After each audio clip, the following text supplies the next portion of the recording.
తండ్రి. ఆమెన్. మరి సహోదరి సహోదరులందరూ ఎలా ఉన్నారు? మరి సంతోషంగా ఆనందంగా ఉన్నారా? మీరందరూ సంతోషంగా ఆనందంగా ఉన్నారని నమ్ముచున్నాను. దేవుడు మనల్ని సజీవ లెక్కలో ఉంచుకొని ఆయన సన్నిధిలోనికి నడిపించి ఆయన ఆత్మతోనూ సత్యంతోనూ ఆరాధించుకోవడానికి ఇచ్చిన గొప్ప ధన్యత భాగ్యమును బట్టి దేవునికి కృతజ్ఞతాస్తుతులు స్తోత్రములు చెల్లించబద్దులమై ఉన్నాము పిల్లరా.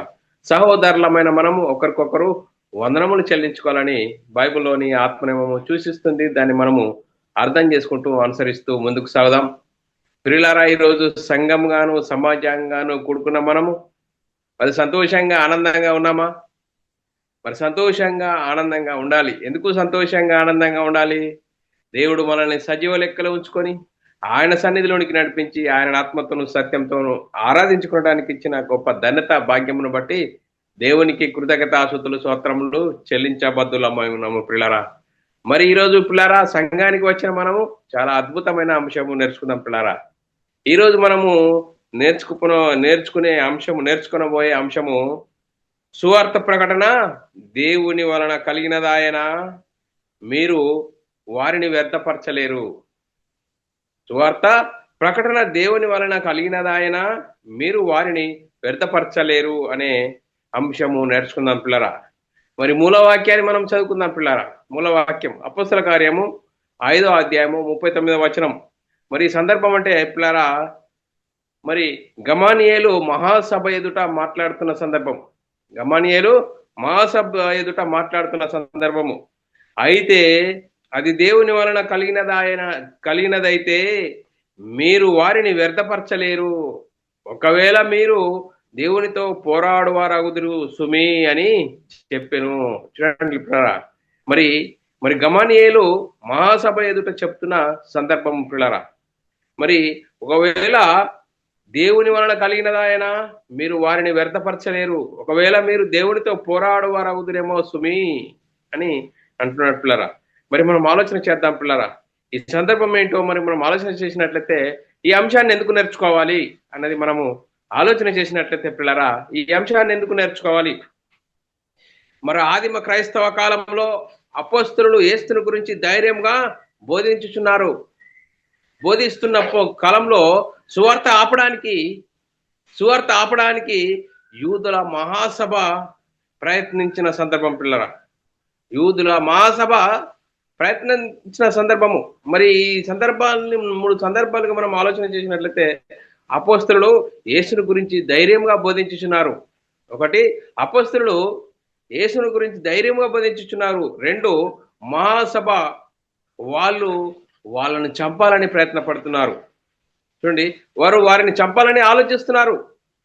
3వదిగా అప్పుడు ధర్మశాస్త్ర బోధకుడైన గమానియేలు లేచి వారిని హెచ్చరిస్తాడు. గమానియేలు ఏతాడు? వారిని ధర్మశాస్త్రోపదేశకుడు గమానియేలు వారిని హెచ్చరిస్తాడు. ఏమని హెచ్చరిస్తారు? ఈ పని మనుషుల వలన కలిగినదాయన, అది దానంతటికి అదే నశించిపోతుంది. కానీ దేవుని వలన అయితే మీరు దానిని ఆపలేరు, దాన్ని అడ్డుకోలేరు. అది నాశనం చేయడానికి ఎవరి తరం కాదు. అంతిమంగా దేవునితో పోరాడువారగుదురేమో, జాగ్రత్త అని. చూడండి, మనుషుల పథకంలో ఏదైనా ఆ పని ఆలోచన మనుషుల ప్రణాళికనే అది, లేదా స్వార్థంతో కూడినది.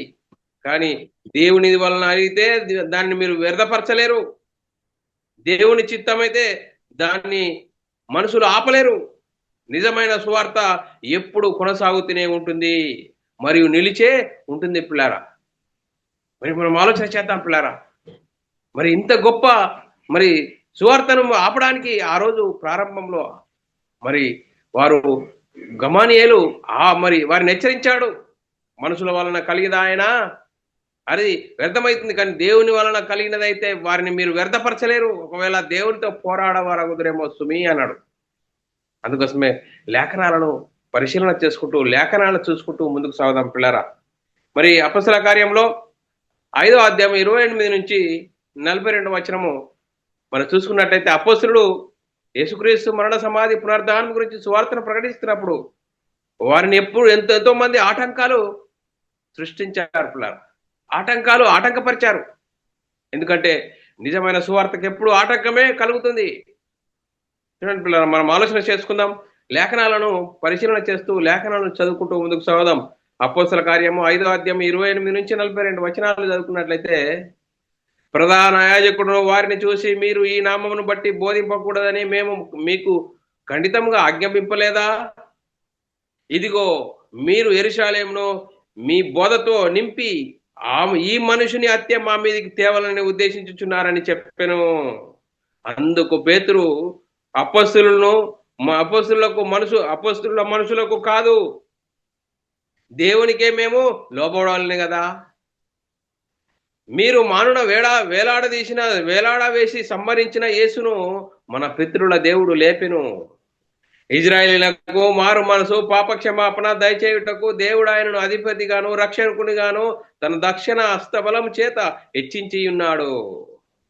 మేము దేవుని మాట మేమును దేవుడును తనకు విధేయులైన వారికి అనుగ్రహించిన పరిశుద్ధాత్మయు ఈ సంగతులకు సాక్షులమై ఉన్నామని చెప్పిరి. చూడండి పేరా, ఎంత స్పష్టంగా అపోస్తలులు యేసుక్రీస్తు మరణ సమాధిని గురించి స్పష్టంగా చెప్తున్నారు. వారు ఈ మాటలు విని అత్యాగ్రహం తెచ్చుకొని వీరిని చంపనుద్దేశించగా, చూడండి పేరా, వీరి మాటలు విని వాళ్ళకి ఏం చేసేది? అత్యాగ్రహం వల్ల వారిని చంపనుద్దేశించగా, సమస్త ప్రజల వలన ఘనత నొందిన వాడును,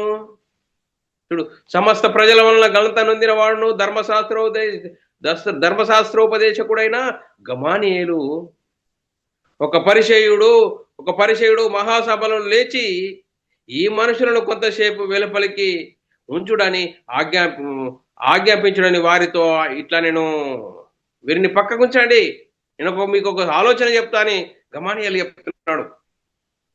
ఈ గమానియేలు వారిని హెచ్చరిస్తున్నాడు. ఇజ్రాయేలీయులారా, ఈ మనుషుల విషయం మీరేమి చేయబోచున్నారో జాగ్రత్త సుమా. ఈ మనుషుల విషయంలో మీరేం చేయబోచున్నారో జాగ్రత్త సుమా. ఈ దినములకు మునుపు దూదా లేచి తానొక గొప్పవాడని చెప్పుకొనెను. ఇంచుమించు 400 మంది మనుషులు వానితో కలిసికొని వాడు చంపబడెను. వానికి లోబడిన వారందరూ చెదిరి వ్యర్థులైరి. వానికి నీ తర్వాత జనసంఖ్య దినములలో గలిలీయుడైన యూదాను ఒకడు వచ్చి ప్రజలను తనతో కూడా తిరుగుబాటు చేయ ప్రేరేపించెను. వాడు కూడా నశించెను. వానికి లోబడిన వారందరూ చెదిరిపోయిరి. కాబట్టి గమనియాలు చెప్తున్నాడు, కాబట్టి నేను మీతో చెప్పున్నదేమనగా, ఈ మనుషుల జోలికి పోక వారిని విడిచిపెట్టుడి. ఈ ఆలోచన అయినను ఈ కార్యమైనను మనుషుల వలన కలిగినదాయన అది వ్యర్థమగును. దేవుని వలన కలిగినదాయన మీరు వారిని వ్యర్థపరచలేరు. మీరు ఒకవేళ దేవునితో పోరాడవరగుదురు సుమి. చూడండి, వారు అతని మాట సమ్మతించి అపోస్తులను పిలిచి కొట్టించి యేసు నామమును బట్టి బోధింపకూడదని వారికి ఆజ్ఞాపించెను. వారిని విడుదల చేసిరి. ఆ నామం కొరకు అవమానం పొందుటకు పాత్రులమై ఎంచబడినందున వారు సంతోషించుచు మా సభ ఎదుట నుండి వెళ్ళిపోయి ప్రతి దినము దేవాలయంలోను ఇంటింటను మానక బోధించుచు యేసే క్రీస్తుని ప్రకటించుచున్నారు. చూడండి, ప్రారంభంలో మరి అపొస్తలులు యేసుక్రీస్తు మరణ సమాధిని గురించి ప్రకటిస్తున్నప్పుడు వారు ఏం చేశారు? మహాసభ ఎదుట వారిని చెప్పాలని ఆలోచన చేశారు. కానీ ధర్మశాస్త్రోపదేశకుడైన గమనియేలు ఈ మనుషులను బయటకు పంపండి, మీకు ఒక ఆలోచన చెప్తున్నా అని చెప్తూ హెచ్చరిస్తున్నాడు. ఇది మనుషుల వలన కలిగిన ఆయన వ్యర్థమవును, కానీ ఇది దేవుని వలన అయితే మీరు వారిని వ్యర్థపరచలేరు. దేవునితో పోరాడవారవుతున్నారు సుమే, జాగ్రత్త అన్నప్పుడు చూడండి, అపొస్తలులను కొట్టి వారిని పంపించారు. యేసునామం గురించి ప్రకటించకూడదంటే వారు ఏం చేశారు? మనం కన్న వాటిని విన్న వాటిని చెప్పకుండా ఉండలేం. యేసుక్రీస్తు దేవుని కుమారుడు, యేసే క్రీస్తు అయి ఉన్నాడని ప్రకటించుచు మరి దేవాలయంలో ఇంటింటను బోధించుచూ వచ్చారట. చూడండి, యేసుక్రీస్తు మరణ సమాధిని గురించి సువార్తను ప్రకటించడానికి ఎన్ని ఆటంకాలు. చూడండి, మరి ఈరోజు మనము మరి యేసుక్రీస్తు దేవుని కుమారుడు, యేసుక్రీస్తు ప్రభు అని విశ్వసించి యేసుక్రీస్తు నామములో బాప్తిసం పొందిన నీవు నేను సత్యవాక్యానికి లోబడి దాన్ని అనుసరించి జీవించినప్పుడు మరి ఆ వాక్యం నీ హృదయంలో కార్యసిద్ధి కలిగజేస్తుంది. అపొస్తలుల బోధ యందును సావాసమందును రొట్టె విరుచుట యందును ఎడతెగక నువ్వు వాక్యంతో సావాసం కలిగి ఉంటే మహిమ నుండి అధిక మహిమకు, ఘనత నుండి అధిక ఘనతకు ఎదుగుతావు. మరి క్రైస్తవుడు పనేంటి? సువార్తను ప్రకటించాలి. యేసుక్రీస్తు మరణ సమాధిని గురించి సువార్తను ప్రకటించాలి. అందుకోసమే యేసుక్రీస్తు మరణ సమాధిని గురించి అపొస్తలుడైన పౌలు గారు సువార్త ప్రకటిస్తున్నప్పుడు ఆయనను చెరసాలలో వేశారు. అందుకోసమే అపొస్తలుడైన పౌలు గారు నన్ను చెరసాలలో వేసినా అని వాక్యం బంధింపబడి ఉండలేదు అంటున్నాడు పిల్లరా. 2 తిమోతి రాసిన పత్రిక 2వ అధ్యాయం 9వ వచనం, నేను నేరస్తుడై ఉన్నట్టు ఆ సువార్త విషయమై సంఖ్యలతో బంధింపబడి శ్రమపడుచున్నాను, ఆయనను దేవుని వాక్యం బంధింపబడి ఉండలేదు. చూడండి పిల్లరా, మరి అపొస్తలుడైన పౌలు గారు మరి తిమోతికి చెప్తున్నాడు. 2 తిమోతికి రాసిన పత్రిక 2వ అధ్యాయం 9వ వచనం, నేను నేరస్తుడనై ఉన్నట్టు ఆ సువార్త విషయంలో. చూడండి పిల్లరా, ఈరోజు మరి క్రైస్తవులు అని చెప్పి అనవసరమైన విషయాలలో పడి చెరసాలలో పడుతున్నారు. కానీ ఇక్కడ అపొస్తలుడైన పౌలు గారు సువార్త విషయమై సంఖ్యలతో బంధింపబడినను, శ్రమపడి ఉన్నను, ఆయనను దేవుని వాక్యం బంధింపబడి ఉండలేదు. చూడండి, ప్రారంభంలో దేవుని వాక్యాన్ని బంధించడానికి ఎవరి తరం కాలేదు. ఇప్పుడు కూడా సత్యవాక్యాన్ని సరిగ్గా వాక్యంకు వినబడి ఆత్మ సంబంధమైన సంగతులతో సరిచూసుకొని మన ఆత్మీయ ప్రయాణం చక్కదిద్దుకున్నప్పుడు వాక్యాన్ని ఎవరు ఆపడానికి వీలు లేదు. అది తరం కాదని లేఖనం చెప్తుంది పిల్లరా. అందుకోసమే ఈ సువార్త సర్వలోకంలో ఫలించుచున్నది. ఎందుకంటే సువార్త సర్వలోకంలో ఫలించుచున్నది. మరి సువార్తలో కలిపి చెరిపి అనేకులు మరి ఎన్నో ఆటంకాలు సృష్టిస్తున్నారు. వారి సంగతి ఏంటంటే మా సమస్య అది కొంతవరకు నడుస్తుంది, కానీ దేవుని వలన కలిగినది ఎవరు ఆపడానికి వీలు లేదని. చూడండి, గమనీయులు ధర్మశాస్త్రోపదేశకుడైన గమనీయులు ఏం చేశాడు? మనుషుల వలన కలిగితే అది వ్యర్థమవును, కానీ దేవుని వలన కలిగినది ఆయన, మీరు వారిని వ్యర్థపరచలేరు, జాగ్రత్త అంటున్నాడు పిల్లలు. అందుకోసమే ఈ సువార్త సర్వలోకంలో ఫలించుచున్నది. కొలసీలకు రాసిన పత్రిక 1వ అధ్యాయం 6వ వచనంలో చదువుకున్నట్లయితే ఈ సువార్త సర్వలోకంలో ఫలించుచు వ్యాపించుచున్నట్టుగా మీరు దేవుని కృపను గురించి విని సత్యంగా గ్రహించిన నాటి నుండి, చూడండి, మీరు వాక్యాన్ని విని సత్యంగా గ్రహించిన నాటి నుండి మీలో సైతము ఫలించుచున్నది. చూడండి, వాక్యాన్ని విన్నప్పుడు ఆ సత్యమని మీరు గ్రహించినప్పుడు మీలో సైతము వ్యాపించుచు ఫలించుతుంది పిల్లరా. ఫలించుచు వ్యాపిస్తుంది. మీరు వాక్యాన్ని సత్యమని గ్రహించి ఆ సత్యాన్ని గ్రహించి దాన్ని అనుసరించినప్పుడు మీలో వాక్యం ఏం చేస్తుంది? వాక్యం మీలో కార్యసిద్ధి కలుగజేస్తుంది. అందుకోసమే పిల్లరా, మరి మనం ఆలోచన చేయాలి. సువార్త కోసం మేము మీ ప్రాణాలు ఇవ్వడానికి మేము సిద్ధంగా ఉన్నామని అపొస్తలుడైన పౌలు గారు తెస్సలోనిక సంఘంతో మాట్లాడుతున్నాడు. మొదటి తెస్సలోనిక రాసిన పత్రిక 2వ అధ్యాయం 8వ వచనంలో, మీరు మాకు బహుప్రియులై ఉంటిరి గనుక మీ అందు విశేష అపేక్ష గలవారమై దేవుని సువార్తను మాత్రమే గాక మా ప్రాణములు ఇచ్చుటకు మేము సిద్ధపడి ఉన్నాము. మీరు మాకు బహుప్రియులై ఉంటరి. అందుకోసమే సువార్త విషయంలో మా ప్రాణములు ఇచ్చుటకు మేము సిద్ధంగా ఉన్నాము అంటున్నాడు పిల్లారా. మరి మనం ఆలోచన చేయాలి, సువార్త ఎంత విలువైంది. సువార్తలో ఉంది దేవుని శక్తి ఏం చెప్తుంది? మనమై ఉన్న ఆత్మను రక్షింపజేస్తుంది. ఆత్మను రక్షించే శక్తి గల వాక్యం సువార్తనే. ఆ సువార్తను మనం ప్రకటిస్తున్నామా? ఆ సువార్త ప్రకారంగా మనం జీవిస్తున్నామా? ఆ సువార్త హృదయంలో కార్యసిద్ధి కలగజేస్తుంది. అందుకోసమే పిల్లారా, మనం ఆలోచన చేయాలి. మరి మనం ఆలోచన చేసినట్లయితే దేవుని వాక్యము ఎంత విలువైంది.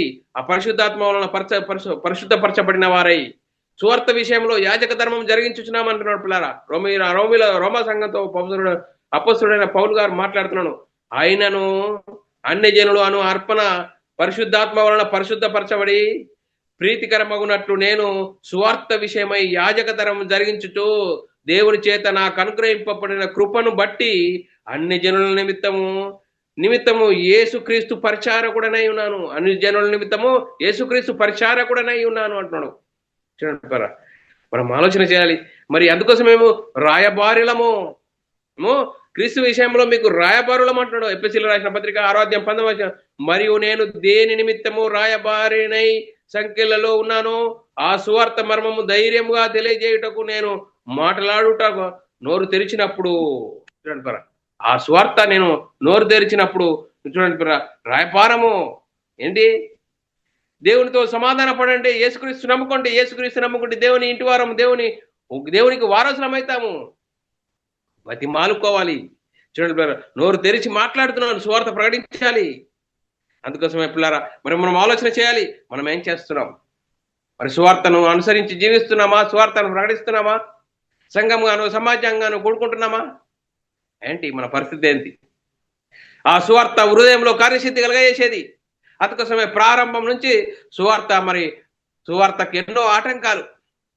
మరి ఇప్పుడు మనము వాక్యాన్ని నేర్చుకున్న మనము మరి సువార్తను ప్రకటిస్తున్నామా? సువార్తను ప్రకటించే వారికి మరి ఆటంకాలు కలగజేస్తున్నామా? మరి వాక్యాన్ని నేర్చుకుని కూడా సువార్తను ప్రకటించుతున్నామా? ప్రకటించలేక మరి ఆటంకాలుగా ఉన్నామా? ఎలాంటి పరిస్థితుల్లో ఉన్నాం? వయాల దేవునితో పోరాడు వారాగుదరమేమో మనం. వయాల సువార్తను విని మరి సత్యాన్ని తెలుసుకొని సత్యాన్ని ప్రకటించకుండా మరి మరి ఉన్నామేమో. మనల్ని మనం ఆలోచన చేసుకోవాలి. అందుకోసమే మనల్ని మనం ఆలోచన చేసుకొని మరి దేవుని వాక్యం ఏ విధమైనది. అందుకోసమే అపోస్తలుడైన పౌలు వారు సువార్త ప్రకటిస్తున్నప్పుడు సింహం నోటి నుండి తప్పింపబడి తినంటున్నాడు పిల్లరా. 2 తిమోతి రాసిన పత్రిక 4వ అధ్యాయం 17వ వచనంలో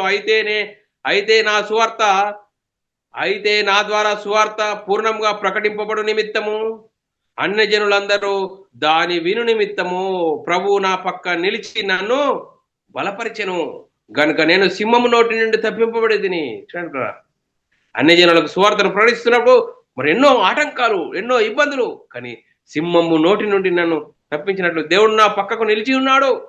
అందుకోసమే సువార్తను ప్రకటించాలి. అందుకు సువార్త ప్రకటిస్తున్నప్పుడు మరి విజయోత్సవంతో దేవుడు మమ్మల్ని ఊరేగిస్తున్నాడు. దేవునికి స్తోత్రం అంటున్నాడు అపోస్తలుడైన పౌలు గారు. 2 తిమోతి రాసిన పత్రిక 2వ అధ్యాయము, 2 తిమోతి రాసిన పత్రిక, 2 కొరింథీయులకు రాసిన పత్రిక 2వ అధ్యాయము 14-15 వచనాల్లో చాలా చక్కగా రాయబడ్డది. సువార్తను ప్రకటిస్తున్నాము, ఆ సువార్త విజయోత్సవంతో మనల్ని ఊరేగిస్తున్నాడు. దేవునికి స్తోత్రం అంటున్నాడు. మా ద్వారా ప్రతి స్థలమందును క్రీస్తుని గురించిన జ్ఞానం యొక్క సువాసన కనపరచు ఆయన యందు మిమ్మును ఎల్లప్పుడూ విజయోత్సవంతో ఊరేగించుచున్న దేవునికి స్తోత్రము. రక్షింపబడి వారి పట్లను నశించు వారి పట్లను మేము దేవునికి సువాసన అయి ఉన్నాము. చూడండి, రక్షింపబడి వారి పట్లను నశించుచు ఉన్న వారి పట్లను మేము దేవునికి క్రీస్తు సువాసన అయి ఉన్నాము. క్రీస్తు సువాసన అయి ఉన్నాము. అపోస్తలుడైన పౌలు గారు మరి సువార్త ప్రకటిస్తున్నప్పుడు ఎన్నో ఆటంకాలు, ఇరుకులు, ఇబ్బందులు అన్నిటినీ తట్టుకుంటూ ఆ గొప్ప మహిమను గురించి, ఆ సువార్తను గురించి ప్రకటించడము ఆనందము. ఆ ఆనందంలో ఉన్నది మరి ఏంటి? ఆ ఆనందం గురించి తెలుసుకొని దాన్ని అనుభవించి అనేకులకు సువార్తను ప్రకటించాలి. క్రైస్తవుడి లక్ష్యము.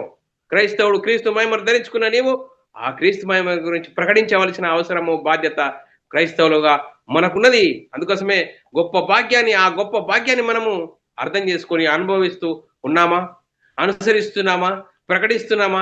ఎలాంటి పరిస్థితుల్లో ఉన్నాం? సహోదరి, సహోదరుడా, ఇకనైనా వాక్యాన్ని బట్టి మనల్ని మనం ఆలోచన చేయాలి. మరి ప్రారంభంలో మొదటి శతాబ్దంలో మరి సువార్తను ప్రకటిస్తున్నప్పుడు పేతురు గారు సువార్త ప్రకటిస్తున్నాడు. మరి కొర్నేలైన ఒక భక్తుడున్నాడు. ఆ భక్తునికి పేతురు గారిని గురించి దర్శనం వచ్చింది. మరి ఫలానా ఇంట్లో పేతురు గారు దిగి ఉన్నాడు. మరి దేవదూత ద్వారా ఆయనకు దర్శనం, మరి దేవదూత ద్వారా ఆయనకు చూపించడం జరిగింది. మరి ఆ పేతురును పిలిపించాడు. మేము దేవుని ఎదుట కూడి ఉన్నాము, దేవుని వాక్యం ప్రకటించండి, మేము వినడానికి సిద్ధంగా ఉన్నామంటున్నాడు. అపోస్తల కార్యం 10వ అధ్యాయం 32-33 వచనాల్లో పేతురు అను మారు పేరు గల సిమోనును పిలిపించి అతడు సముద్రము దరినున్న చర్మకారున్న సిమోను ఇంట దిగి ఉన్నాడని నాతో చెప్పెను. వెంటనే నిన్ను పిలిపించి తిని నీవు వచ్చినది మంచిది, ప్రభు నీకు ఆజ్ఞాపించినవన్నీ వినుటకు ఇప్పుడు మేమందరము దేవుని ఎదుట ఇక్కడ కూడి ఉన్నామని చెప్పాను. అందుకు పేతురు నోరు తెరిచి ఇట్లనేను సువార్తను ప్రకటిస్తున్నాడు. మరి సువార్తను ప్రకటిస్తున్నాడు. ఆ సువార్తను ప్రకటిస్తున్నప్పుడు అనేకులు నమ్మి బాప్తీసం పొందారట. అపోస్తల కార్యం 2వ అధ్యాయం 41-42 వచనాల్లో కాబట్టి అతని వాక్యం అంగీకరించిన వారు బాప్తీసం పొందిరి. ఆ దినమందు ఇంచుమించు 3000 మంది చేర్చబడిరి. ప్రారంభంలో చూడండి, ప్రారంభంలో సువార్తను ప్రకటిస్తున్నప్పుడు మరి ఆ సువార్తను విని బాప్తీసం పొందారట. బాప్తీసం పొందారు. వారు ఇంచుమించు 3000 మంది సంఘంలో చేర్చబడి వీరు అపోస్తుల బోధ ఎందునో సావాసమందునో రొట్టె విరుచుట ఎందునో ఎడతెగక ఉండారట. చూడండి. అంతేకాదు అపోస్తుల కార్యం 4:4 వాక్యం వినిన వారు అనేకులు నమ్మిరి. వారిలో పురుషుల సంఖ్య ఇంచుమించు 5000 అయ్యను. చూడండి, సత్యవాక్యం ప్రారంభంలో ఏ విధంగా సువార్త వ్యాపిస్తున్నది, ఆ సువార్త ప్రకటిస్తున్నప్పుడు 3000 మంది 5000 మంది వాక్యంలో మరి విన్నారు, అర్థం చేసుకున్నారు, బాప్తీసం పొందారు, సంఘంలో చేర్చబడ్డారు. మరి సంఘంలో చేర్చబడిన మనము అపోస్తుల బోధ యందును సావాసమందును రొట్టె విరుచుట యందును ఎడతెగక ఉండాలి. అందుకోసమే ప్రభు హస్తం వారికి తోడై ఉండెను. అపోస్తుల కార్యం 11:21-26 చాలా చక్కగా రాయబడ్డది. ఏమని? ప్రభు వాక్యము ప్రభు హస్తం వారికి తోడై ఉన్నారు. ఏ విధంగా తోడై ఉన్నది అనేది వాక్యం చదువుకుందాం పిల్లరా. అపోస్తుల కార్యము 11:21-26 ప్రభు హస్తం వారికి తోడై ఉండెను గనుక నమ్మిన వారు అనేకులు ప్రభు తట్టు తిరిగిరి. వారిని గురించి సమాచారం యెరూషలేములోనున్న సంఘము వారు విని బర్నబా అంతియొక్కయ వరకు పంపి అతడు వచ్చి దేవుని కృపను చూసి ప్రభువును సంతోషించి ప్రభువును స్థిర హృదయంతో హత్తుకొనవలనని అందరిని హెచ్చరించెను. అతడు పరిశుద్ధాత్మతో విశ్వాసంతోనూ నిండుకొనిన సత్పురుషుడు. బహుజనులు ప్రభు పక్షమున చేరిరి. అంతటా అతడు సౌలును వెతుకుటకును తరచునకు వెళ్ళి అతనిని కనుకొని అంతియొక్కకు తోడుకొని వచ్చెను. వారు కలిసి 1 సంవత్సరం అంతయో సంఘములో ఉండి బహుజనులకు వాక్యము బోధించిరి. అంతియొక్కలో శిష్యులు క్రైస్తవులు అనబడిరి. చూడండి, అంతియొక్కలో శిష్యులు క్రైస్తవులు అనబడ్డారు. వాక్యాన్ని బోధించాలి. వాక్యాన్ని బోధించినప్పుడు ఆ వాక్యం వారి హృదయంలో కార్యసిద్ధులు కలుగజేస్తుంది. ఆ వాక్యాన్ని వింటారు, హృదయంలో పశ్చాత్తాపం కలుగుతుంది, మారుమనసు కలిగి ప్రతి వాడు యేసుక్రీస్తు నామములో బాప్తీసం పొందినప్పుడు క్రీస్తు మహిమను ధరించుకుంటావు, సంఘంలో చేర్చబడతావు. సంఘంలో చేర్చబడిన మన పనేంటి? అపోస్తుల బోధ యందును సావాసమందును రొట్టె విరుచుట యందును ఎడతెగక ఉండడం ద్వారా ఆ వాక్యం మన హృదయంలో కార్యసిద్ధి కలగజేస్తుంది. మహిమ నుండి అధిక మహిమకు, ఘనత నుండి అధిక ఘనతకు ఎదుగుతాము. అప్పుడు సువార్తను ప్రకటించడమే మన పని. అందుకోసమే మా యుద్ధోపకరణములు శరీర సంబంధమైనవి కావు. క్రైస్తవుడు పని ఏంటండి? క్రైస్తవుడు శరీర సంబంధమైన యుద్ధమా? లేదండి, ఆత్మ సంబంధమైంది. అందుకోసమే 2 కొరింథీయుల రాసిన పత్రిక 10:3-8 అపోస్తలుడైన పౌలు గారు కొరింథీ సంఘంతో మాట్లాడుతున్నాడు. మేము శరీర దారులమై నడుచుకొనుచున్నాను, శరీర ప్రకారంగా యుద్ధం చేయము. మా యుద్ధోపకరణములు శరీర సంబంధమైనవి కావు. దేవుని ఎదుట దుర్గములను ప్రయోజాలినంత బలము గలవై ఉన్నవి. మేము వితర్కములను, దేవుని గురించిన జ్ఞానమును అడ్డగించు ప్రతి ఆటంకమును పడదోసి ప్రతి ఆలోచనను క్రీస్తుకు లోబడినట్లు చెరపట్టి మీరు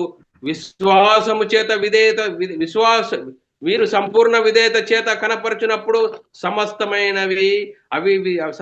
అవిధేయతకు ప్రతిదండన చేయ సిద్ధపడి ఉన్నాము. సంగతులు పైపైననే మీరు చూచుచున్నారు. ఎవడైనను క్రీస్తు వాడనని నమ్ముకొని ఎడల అతడెలాగో క్రీస్తు వాడో అలాగే మేమును క్రీస్తు వారమని తన మనసులో తను తిరిగి ఆలోచించుకొనవలెను. పడదోయుటకును కాక మేము కట్టుటకే ప్రభు మాకు అనుగ్రహించిన అధికారమును గురించి నేను ఒకవేళ కొంచెంగా అధికంగా అతిశయపడినను నేను సిగ్గుపడను. మేమేం చెప్తున్నాము? ప్రభు పక్షమున మాకు అనుగ్రహించిన అధికారం ఏం చేస్తుంది? మేము కట్టుటకే కానీ మేము పడదోయటకు కాదు. చూడండి, మరి క్రీస్తు ఎదుట, మరి దేవుని ఎదుట మా ఉన్న దుర్గాలను పడగొట్టాలి. మరి ఎవరు మీరు క్రైస్తవులు అవుతారో? క్రైస్తవులు ఏ విధంగా క్రైస్తవుని నమ్ముకున్న క్రీస్తు నమ్ముకున్నారో ఆ క్రీస్తుని గురించి మీరు ప్రకటించవలసిన వారం ఉన్నది. అందుకోసమే ప్రతి ఆలోచనను ప్రదోషి మా యుద్ధోపకరణములు శరీర సంబంధమైనవి కావో, దేవుని ఎదుట దుర్గములను. చూడండి, మరి దేవుని ఎదుట దుర్గములు అంటే దేవుని గురించి మనకు తెలియకుండా, దేవుని గురించి ఆలోచన కలగకుండా, దేవునికి మనకును ఆ పాపాలు ఉన్నాయి, ఆ పాపాలను అడ్డుగోడలుగా తయారు చేసిన అడ్డుగోడను పడగొడుతున్నాము సువార్త ద్వారా. ఆ సువార్తను ప్రకటిస్తున్నాము. యేసుక్రీస్తు దేవుని కుమారుడు, యేసుక్రీస్తు ప్రభువు, యేసుక్రీస్తు నమ్ముకుంటే పరలోకం, యేసుక్రీస్తు నమ్ముకుంటే నరకం అనేది నరకాన్ని తప్పించడానికి యేసుక్రీస్తు మనందరి కోసం శిలువలో మరణించాడు. శిలువ వేయబడ్డాడు, మరణించాడు, సమాధి చేయబడ్డాడు, 3వ రోజున తిరిగి లేచాడు, పరలోకానికి వెళ్ళాడు. పరలోకమున పరిశుద్ధాత్మను పంపితే ఆ పరిశుద్ధాత్మను పొందుకున్న 12 మంది యేసుక్రీస్తు మరణ సమాధి పునరుద్ధానం గురించి సువార్తను ప్రకటించారు. ఆ సువార్తలో ఉంది దేవుని శక్తి. ఆ దేవుని శక్తిని గురించి ప్రకటించాలి. ఆ దేవుని శక్తి ఏం చెప్తుంది? నేను మనమై ఉన్న ఆత్మను రక్షిస్తుంది. ఆత్మలను రక్షించే శక్తి గల వాక్యాన్ని ప్రకటించాలి. చూడండి, మరి ఆ శక్తి గల వాక్యాన్ని ప్రకటిస్తున్నప్పుడు ఆటంకాలు వస్తాయి. ఆ ఆటంకాలను తట్టుకోవాలి. ఆ పరలోకము కనిపించని పరలోకం వెళ్ళాలంటే నువ్వు క్రైస్తవుడుగా శ్రమలు, నిందలు, అవమానాలు భరించాలి. అందుకోసమే మనల్ని మనం ఆలోచన చేయాలి. ఏ విధంగా ఉన్నాం, మన ఆత్మీయత స్థితి ఎలా ఉన్నది. అందుకోసమే చూడండి పరా, గమనీయులు ఏం చేసినాడు? వయాల వారిని మీరు ఆటంకపరుస్తురా, దేవుని ఎడల కార్యాన్ని మీరు ఆటంకపరచలేరు. వయాల దేవునితో పోరాడవారవుదురేమో. సుమి జాగ్రత్త. మనుషుల వలన మనుషుల ఆలోచన ప్రకారంగా చేయబడిందా, అది వ్యర్థపరచబడును. కానీ దేవుని ఆలోచనతో చేయబడిన సువార్తను ఆపడానికి తరం కాదని మరి ప్రారంభం నుంచి జరుగుతూనే ఉన్న సువార్త, ఆ సువార్త ప్రకారంగా మన ఆత్మీయ జీవితం ఉన్నదా? ఆ సువార్తను అనుసరించి సువార్తకు లోబడి జీవిస్తున్నామా? ఆత్మ సంబంధమైన సంగతులతో మన ఆత్మీయ ప్రయాణం ఉన్నదా? మనుషులను చూడలేము. వాక్యము బైబిల్లోని ఆత్మ సంబంధమైన సంగతులతో మన ఆత్మీయ ప్రయాణం చక్కదిద్దుకుంటాం. అపొస్తలులు ఏం చేశారు? సువార్తను ప్రకటించారు. మరి మనం ఏం చేస్తున్నాం? సువార్తను ప్రకటించలేదండి. సువార్తను వింటున్నామే కానీ సువార్తను ప్రకటించట్లేదంటే ఏంటి? ఎలా ఉన్నాం మనం? అందుకోసమే సువార్తకు ఆటంకాలుగా ఉండకూడదు. అందుకోసమే మనల్ని మనం ఆలోచన చేసుకోవాలి. అపొస్తలుల కార్యము 2వ అధ్యాయం 47వ వచనంలో, ఆనందంతోనూ నిష్కపటమైన హృదయంతోనూ ఆహారం పుచ్చుకొనుచుండిరి, మరియు ప్రభు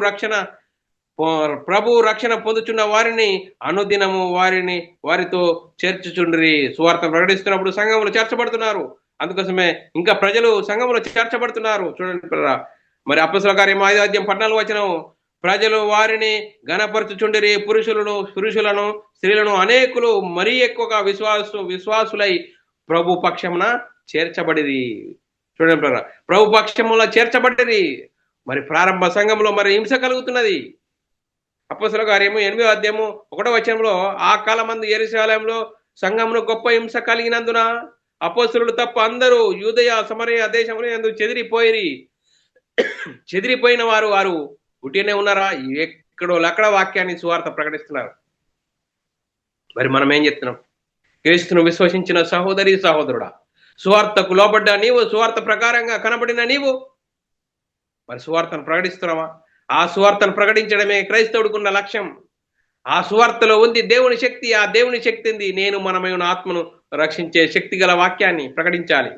అందుకోసమే మనం ఎలాంటి పరిస్థితిలో ఉన్నాం? అందుకోసమే చూడండి, ఆ రోజు సువార్తను ప్రకటిస్తున్నాడు. 1వ శతాబ్దంలో మరి చనిపోయిన వ్యక్తి లేవపడ్డాడట. అపొస్తలుల కార్యం 9వ అధ్యాయం 31వ వచనంలో, ఆ దినములయందామె కాయిలపడి చనిపోగా వారు ఆ శవము కడిగి మేడగదిలో పరుండబెట్టిరి. అపొస్తలుల కార్యం 9:42, ఇది ఎప్పే అంతా తెలుసుకున్నప్పుడు అనేకులు ప్రభువునందు విశ్వాసం ఉంచిరి. చూడండి, అపొస్తలుల కార్యము 11వ అధ్యాయం 21 నుంచి 26 వచనంలో, ప్రభు హస్తం వారికి తోడై ఉన్నదట. తోడై ఉన్నప్పుడు ఏ విధంగా కార్యం జరుగుతుందో చూద్దాం పిల్లరా. ప్రభు హస్తం వారికి తోడై ఉండేను కనుక నమ్మిన వారు అనేకులు ప్రభు తట్టు తిరిగిరి. వారిని గురించి సమాచారం యెరూషలేములోనున్న సంఘం వారు విని బర్నబాయు అంతియొక్కకు పంపిరి. అతడు వచ్చి ఏం చేశాడు? దేవుని కృపను చూసి సంతోషించి ప్రభువును స్థిర హృదయంతో హత్తుకొనవలనని అందరినీ హెచ్చరించెను. ప్రభువును ఏం చేయాలట? స్థిర హృదయంతో, చంచల హృదయంతో కాదు, స్థిర హృదయంతో ప్రభువును హత్తుకొనాలని అందరిని హెచ్చరించాడు. అందుకోసమే అంతటా పరిశుద్ధాత్మతో విశ్వాసంతో నిండుకొనిన సత్పురుషుడు బహుజనులు ప్రభు పక్షమున చేరిరి. అంతటా అతడు సౌలును వెదుకుటకు తార్సునకు వెళ్ళి అతన్ని కనుక్కొని అంతియొక్కకు తోడుకొని వచ్చెను. వారు కలిసి ఒక సంవత్సరము సంఘములో ఉండి బహుజనులకు వాక్యం బోధించిరి.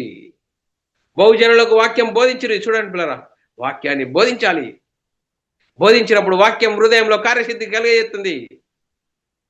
అందుకోసమే అపొస్తలుల కార్యం 13వ అధ్యాయం 43వ వచనము, సమాజ మందిరములలో వారు లేచిన తర్వాత అనేకులు యూదులను భక్తిపరులైన యూదా ప్రవిష్టులను పౌలును బర్నబాను వెంబడించిరి.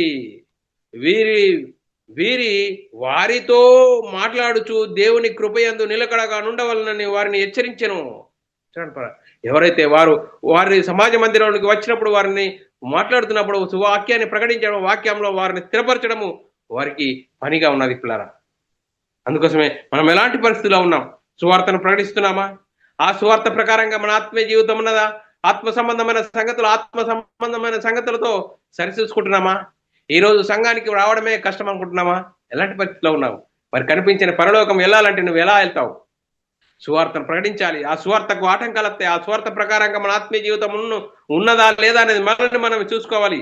అందుకోసమే మనల్ని ఆలోచన చూసుకొని అక్కడ యూదా సమాజ మందిరంలో ఏం జరిగిందో ఒకటి చూద్దాం పిల్లలు. అపొస్తలుల కార్యం 17వ అధ్యాయం 1-4 వచనాల్లో వారు అంపిపోలి అపోలోనియా పట్టణముల మీదికి వీరు తెస్సలోనికకును వచ్చిరి. అక్కడ యూదుల సమాజ మందిరం ఒకటి ఉండేను గనుక పౌలు తన వాడుక చొప్పున ఏం చేశాడు? తన వాడుక వాక్యాన్ని ప్రకటించాలి. సంఘము సమాజాల వెళ్ళి వాక్యాన్ని ప్రకటించాడు. పౌలు తన వాడుక చొప్పున సమాజపు వారి యొద్దకు వెళ్ళి క్రీస్తు శ్రమపడి మృతులలో నుండి లేచుట అగత్యమనియు నేను మీకు ప్రచురం చేయు యేసే క్రీస్తు ఉన్నాడని లేఖనాలలో దృష్టాంతములనెత్తి విప్పి చెప్పుచు వారితో 3 విశ్రాంతి దినములు తర్కించుచుండెను. వాక్యాన్ని 3 దినములు తర్కించుచుండెను. వారిలో కొందరు భక్తి పరులైన గ్రీకు దేశస్థులను, చాలా మంది ఘనత గల స్త్రీలు అనేకులు ఒప్పుకొని పౌలును శీలను కలుసుకొనిరి. చూడండి, వాక్యాన్ని అంగీకరించారట. అందుకోసమే పౌలును శీలను కలుసుకున్నారట. అందుకోసమే అంతేకాదు, ఇంకా మరి ఏ విధంగా జరుగుతున్నదో అనేది పరిచయం చూసుకుందాం పిల్లల. అపొస్తలుల కార్యము 19వ అధ్యాయం 17-20 వచనంలో ఈ సంగతి ఎఫెసీ కాపురంలో ఉన్న సమస్త యూదులకును గ్రీకు దేశస్థులకు తెలియవచ్చినప్పుడు వారందరికీ భయం కలిగెను. గనుక ప్రభు అయిన యేసు నామము గణపరచబడెను. విశ్వాసం ఉంచిన వారు అనేకులు వచ్చి తాము చేసిన వాటినన్నిటినీ తెలియజెప్పుకునిరి.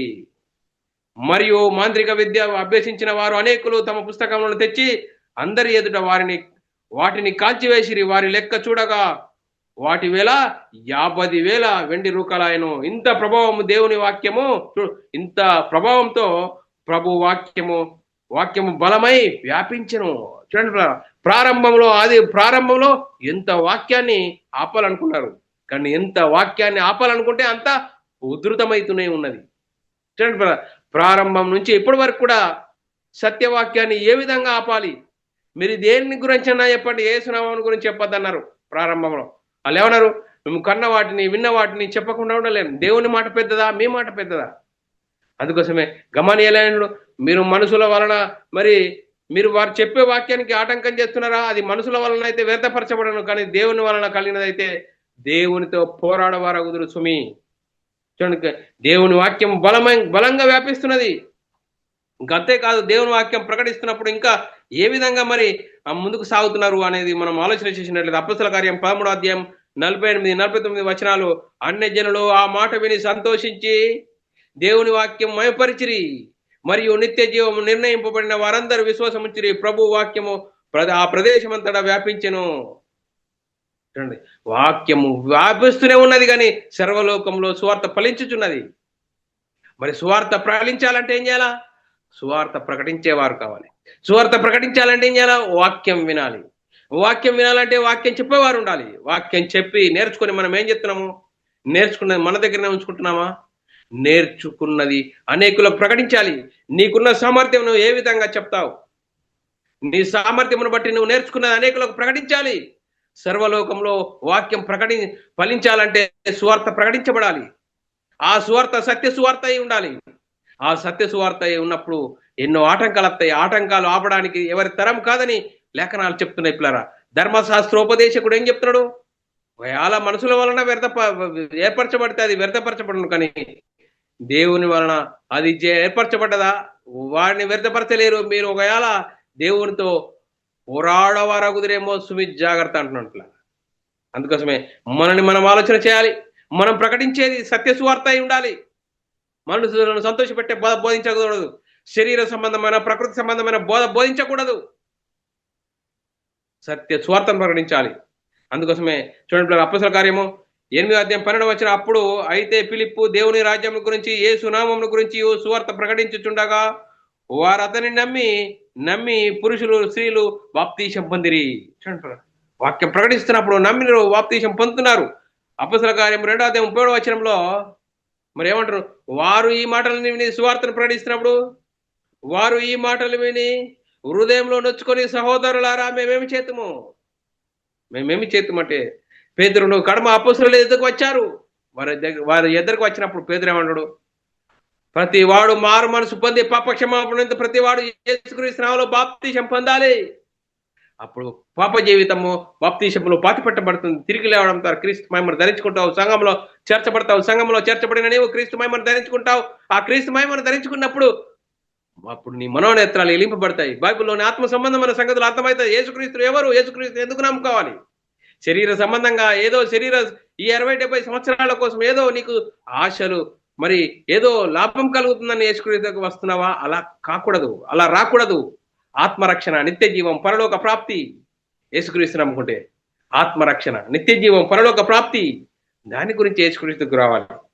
అందుకోసమే సువార్తం ప్రకటించాలి. ఏప్రిల్ రాసిన పత్రిక 4:12 వారికి ప్రకటింపబడినట్టు మనకును సువార్త ప్రకటింపబడిను గాని వారు వినిన వారితో విశ్వాసం గల వారై కలిసి ఉండలేదు కనుక విన్న వాక్యం వారికి నిష్ప్రయోజనమైంది. అందుకోసమే నిష్ప్రయోజనం ఎప్పుడైతుందండి? వాక్యాన్ని అనుసరించి జీవించకపోతే నిష్ప్రయోజనం అవుతుంది. మరి చూడండి ఆ వాక్యము ఏం చేస్తుంది? మరి ఏం చేస్తుందట? విశ్రాంతి. మరి చూడండి వాక్యం విన్నప్పుడు వాక్యంకు విధేయులు కావాలి. ఏప్రిల్ రాసిన పత్రిక 4:6 కాగా ఎవరో కొందరు విశ్రాంతిలో ప్రవేశించుద్దరన్న మాట నిశ్చయము గనుక ముందు సువార్త వినిన వారందరూ అవిధేయత చేత ప్రవేశింపలేదు గనుక, చూడండి, అవిధేయత చేత ప్రవేశింపలేదు. అందుకోసమే పునాది మీద మనం కట్టబడాలి. అపోస్తలుల ప్రవక్తలు వేసిన పునాది మీద మనం కట్టబడాలి. కొలస్సీయులకు రాసిన పత్రిక 1:23 పునాది మీద కట్టబడిన వారై స్థిరముగా ఉండి, పునాది మీద మీరు కట్టబడిన వారై స్థిరముగా ఉండి మీరు విన్నట్టు ఆకాశం కింద ఉన్న సమస్త సృష్టికి ప్రకటింపబడినట్లు ఈ సువార్త వలన కలుగు నిరీక్షణ నుండి తొలగిపోక మీ విశ్వాసమందు నిలిచి నుండినేడల ఇది మీకు కలుగును. పౌలను నేను సువార్తకు పరిచారకుడనైతిని. ఆ సువార్తకు పరిచారకుడనైతిని. ఆ సువార్త వలన మీకు మరి మేలు కలుగుతుంది. రెండో దశలోనికి రాసిన పత్రిక 2:14 మీరు ఇలాగ రక్షింపబడి మన ప్రభు అయిన యేసుక్రీస్తు యొక్క మహిమను పొందవలనని ఆయన మా సువార్త వలన మిమ్మల్ని పిలిచెను. చూడండి, ఆయన మా సువార్త వలన మిమ్మల్ని పిలిచెను. దేవుని పిలుస్తున్నాడు సువార్త ద్వారా మిమ్మల్ని. యేసుక్రీస్తు దేవుని కుమారుడు, యేసుక్రీస్తు ప్రభు, యేసుక్రీస్తు నమ్ముకోండి నిత్య జీవం, పరలోక ప్రాప్తి, దేవుని ఇంటి వారం అవుతాము. ఆ సువార్త ద్వారా మీరు పిలువబడుతున్నారు. ఆ సత్యవాక్యం అనేది మనము దాని ప్రకారంగా ఉన్నామా లేదనేది మనమే ఆలోచన చేసుకోవాల్సిన అవసరం ఎంతైనా ఉంది. చూడండి ఇంకా మనము లేఖనాలు చూసుకున్నట్లయితే సత్యవాక్యం ఏం చెప్తుందట? మీరు సత్యవాక్యాన్ని వినాలి. ఎఫెసీయులకు రాసిన పత్రిక 1:13 మీరును సత్యవాక్యమును అనగా మీ రక్షణ సువార్తను విని క్రీస్తునందు విశ్వాసం ఉంచి వాగ్దానం చేయబడిన ఆత్మచేత ముద్రింపబడి. సత్యవాక్యమును మీరు విన్నప్పుడు ఆ ఆత్మచేత ముద్రింపబడతారు. వాగ్దానం చేయబడిన ఆత్మచేత ముద్రింపబడతారు. మరి చూడండి ఆ సువార్త ఏం చేస్తుంది? మన మరణం నిరర్ధకం చేస్తుంది, జీవమును అక్షేతను సువార్త వలన వెలుగులోనికి తీసుకుని వస్తుంది. 2 తిమోతి రాసిన పత్రిక 1:10 ఆ క్రీస్తు యేసు మన రక్షకుని ప్రత్యక్షత వలన బయలుపరచబడినది యువనైనా తన కృపను బట్టి మనలో రక్షించి పరిశుద్ధమైన పిలుపుతో ఆయన మనల్ని పిలిచెను. ఆయన పిలిచి ఏం చేస్తుండు? ఆ క్రీస్తు యేసు చేసిండు. ఆ క్రీస్తు యేసు మరణం నిరర్ధకం చేశాడు. మరణం నిరర్ధకం చేసి జీవమును అక్షేతను సువార్త వలన వెలుగులోనికి తీసుకుని వచ్చిండు. ఆ సువార్తనే ప్రకటించాలి. ఆ సువార్తలే ఉంది దేవుని శక్తి. ఆ దేవుని శక్తి ఏం చెప్తుందంటే నేను మనమై ఉన్న ఆత్మను రక్షిస్తుంది. అందుకోసమే ఆ సువార్తను విని ఆ సువార్తకు లోపడుతున్నామా? సువార్తను అనుసరించి జీవిస్తున్నావా? ఆ సువార్తను విన్నప్పుడు, సత్య సువార్తను ప్రకటిస్తున్నప్పుడు సువార్తకు ఎన్నో ఆటంకాలు వస్తాయి. ఆటంకాలన్నింటినీ మరి దాటుకుంటూ ముందు సాగాలి. అందుకోసమే సువార్తకు లోపడిన వారికి ప్రతిదండనట. చూడండి 2 కొరింథీయులకు రాసిన పత్రిక 2 తెస్సలోనికీయులకు రాసిన పత్రిక 1:6-7 దేవునిని ఎరుగని వారికి మన ప్రభు అయిన యేసుక్రీస్తు సువార్తకు లోబడిన వారికి ప్రతిదండన చేయనప్పుడు దేవుని నెరుగని వారికి మన ప్రభు అయిన యేసుక్రీస్తు సువార్తకు లోబడిన వారికి ప్రతిదండన చూడండి పరా, సువార్త ప్రకటించబడుతుంది, సువార్తకు లోబడిన వారికి ప్రతిదండన, దేవుని నెరుగని వారికి మరి ప్రతిదండన కలుగుతుంది. ప్రతిదండన చూడండి పరా, ఆ ప్రతిదండన తప్పించుకోవడానికే యేసుక్రీస్తు ఈ లోకానికి వచ్చాడు. యేసుక్రీస్తు దేవుని కుమారుడు, యేసుక్రీస్తు ప్రభు అని సువార్తను పడుతున్నప్పుడు ఆ సువార్తకు లోబడ్డ వారికి రక్షణ, సువార్తకు లోబడిన వారికి ప్రతిదండన అని లేఖనం చెప్తుంది పిల్లరా. మరి సువార్త విషయంలో మరి ఏ విధంగా మనం ఉన్నాము మరి చూడండి పిల్లరా, మీరు క్రీస్తు సువార్తకు తగినట్లుగా ప్రవర్తించండి. ఫిలిప్పీయులకు రాసిన పత్రిక 1:27 నేను వచ్చి మిమ్మల్ని చూసినను రాకపోయినను మీరు ఏ విషయంలోనూ ఎదిరించు వారికి బెదరక అందరూ ఒక్క భావంతో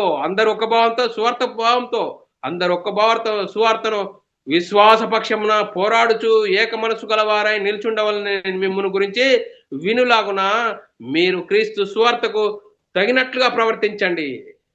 ఫిలిప్పీ సంఘంతో మాట్లాడుతున్నాడు, మీరు సువార్తకు లోబడి జీవించండి.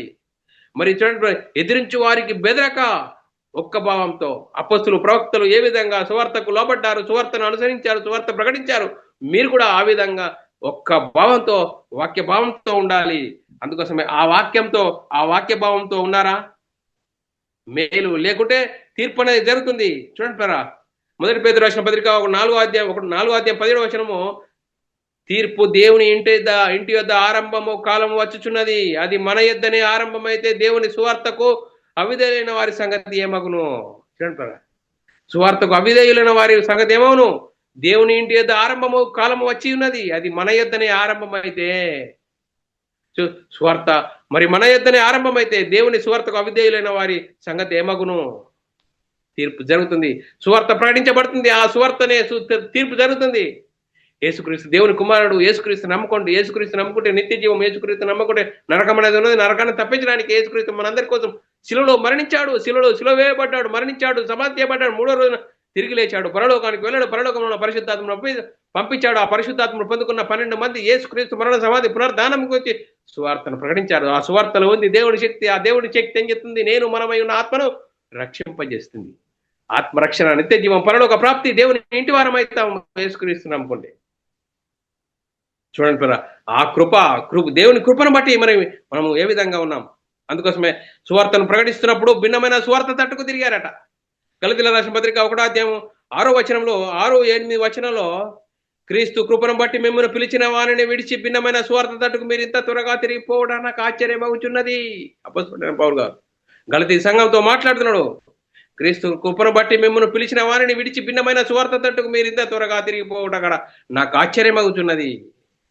మేము ప్రకటించిన సువార్త మేము మీకు ప్రకటించిన సువార్త గాక మరి యొక్క సువార్త మేమైనను పరలోకం నుండి వచ్చి ఒక దూత అయినను మీకు ప్రకటించిన అతడు శాపగ్రస్తుడవును గాక. సువార్తకు లోబడాలి. సువార్తకు లోబడి దాన్ని అనుసరించి జీవించాలంటున్నాడు పిల్లరా. అందుకోసమే భిన్నమైన సువార్త తట్టుకు తిరుగుతున్నావా? భిన్నమైన సువార్త తట్టుకు తిరిగితే భయంకర పరిస్థితి. ఆ సువార్తనే మనకు తీర్పు తీరుస్తుంది. దేవుని ఇంటి అతనే ఆరంభమైతే అవిధేయులైన వారికి పరిస్థితి ఏమవును? అందుకోసమే మనం ఎలాంటి పరిస్థితిలో ఉన్నాం. అందుకోసమే ప్రారంభం నుంచి సువార్తకు ఆటంకం జరుగుతూనే ఉన్నది. సత్య సువార్త అయి ఉండాలి మనం ప్రకటించేది. మనము వాక్యం యందు వాక్యాన్ని స్థిర హృదయంతో హత్తుకొని ఉండాలి. మనసుల వైపు చూడకుండా. చూడండి, యేసుక్రీస్తు మరణ సమాధిని గురించి అపొస్తలులు ఏ విధంగా ప్రకటించారు, ఏ విధంగా వారు ఏం చేశారు? యేసు నామమును గురించి చెప్పద్దు.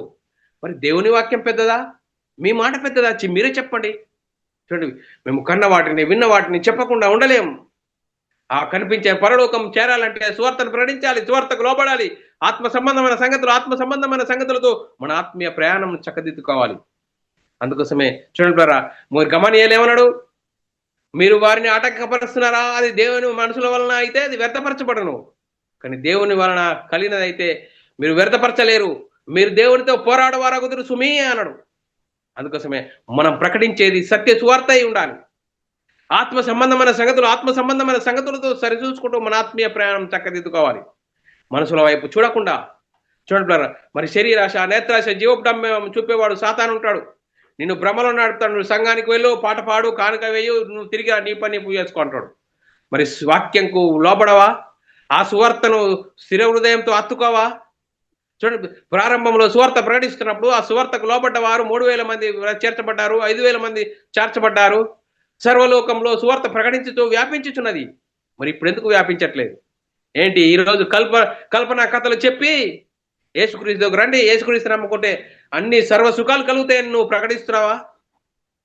సాతాను ఏం చేస్తాడు? శరీరాశ, నేత్రాశ, జీవోపడమ్మాన్ని చూపెడతాడు. వాని పరిచారకులు, నీతి పరిచారకుల వేషం ధరించుకొని యేసుక్రీస్తు దగ్గర రండి, అన్ని మీకు కలుగుతాయి, సకల సౌకర్యాలు కలుగుతాయి, సర్వ సుఖాలు కలుగుతాయి అని చెప్తున్న సాతాను బాధ. చూడండి, క్రీస్తు నమ్ముకుంటే, సత్య సువార్తకు లోబడి జీవిస్తే నువ్వు కష్టాలు, శ్రమలు వస్తాయి. ఆ శ్రమలు, నిందలు భరించాలి. భరించుకుంటూ వాక్యానుసారంగా జీవించినప్పుడే నీకు పరలోకం అనేది మరి చేరతావు.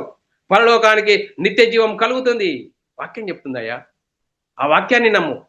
సత్యం వాక్యమును నేను సర్వసత్యంలోకి నడిపిస్తుంది. వాక్యాన్ని అనుసరించి జీవించినప్పుడు మా అపసురులైతే ఏ విధంగా శ్రమలు, నిందలు, అవమానాలు, అపసురుడైన పౌలు గారు ఎన్నో ఇరుకులు, ఇబ్బందులు, స్వజనుల వాళ్ళ ఆపదన, సముద్రములలో ఆపదన, ఎన్నో ఇరుకులు, ఇబ్బందులు అవన్నిటిని చవి చూశారు. వారి వాక్యంలో ఉన్నాయి. ఆ వాక్యాన్ని తెలుసుకొని అర్థం చేసుకొని మనం కూడా వాక్యాన్ని స్థిర హృదయంతో హత్తుకొని సత్య సువార్తను ప్రకటించాలి. ఆ సత్య సువార్తను ప్రకటిస్తున్నప్పుడు మరి ఆ వాక్యమే వారి హృదయంలో కార్యసిద్ధి కలగజేస్తుంది. అందుకోసం అలాంటి సత్యవాక్యాన్ని ప్రకటిస్తున్నామా? మరి ఏదో మనుషులు కల్పించిన పద్ధతుల ప్రకారంగా మరి దైవోపదేశములను ప్రకటిస్తున్నావా? భ్రమలో ఉండి సువార్తను ప్రకటిస్తే సాతానుకు సిద్ధపరిచిన నరకం తప్పదు. ఆయన ఏం చేస్తాడు? వాక్యాన్ని కలిపి చేరిపేశాడు. ప్రారంభంలోనే కలిపి చేరిపే బోధ చేయకూడదు. యేసుక్రీస్తు నమ్ముకుంటే నిత్య జీవం, యేసుక్రీస్తు నమ్ముకుంటే పరలోకం అనేది ఉన్నది. దేవుని ఇంటి వారం, దేవుని వారసులమైతాము. గొప్ప భాగ్యము. మనోనేత్రాలు వెలిగింపబడతాయి. సువార్తను విని హృదయంలో పశ్చాత్తాపం కలిగి మారు మనసు పొంది పాపక్షమాపణ ప్రతివాడు యేసుక్రీస్తు నామములో బాప్తిసం పొందడం ద్వారా ఆ బాప్తిసంలో పాత జీవితం పాతిపెట్టబడుతుంది. తిరిగి లేవడం ద్వారా క్రీస్తు మహిమను ధరించుకుంటావు. క్రీస్తు మహిమను ధరించుకుంటే నీ వెలిగింపబడితే అప్పుడు బైబిల్లోని ఆత్మ సంబంధమైన సంగతులు అర్థమైతే సంఘంలో చేర్చబడతావు. సంఘంకున్న ఆధిక్యత ఏంటో నీకు అర్థమవుతుంది. అప్పుడు అపొస్తలుల బోధ యందును, సహవాస సంబంధం, రొట్టె విరుచుట యందును ఏడదాకా ఉండడం ద్వారా మహిమ నుండి అధిక మహిమకు, ఘనత నుండి అధిక ఘనత ఎదుగుతాం. మరి ఎలాంటి పరిస్థితిలో ఉన్నాం?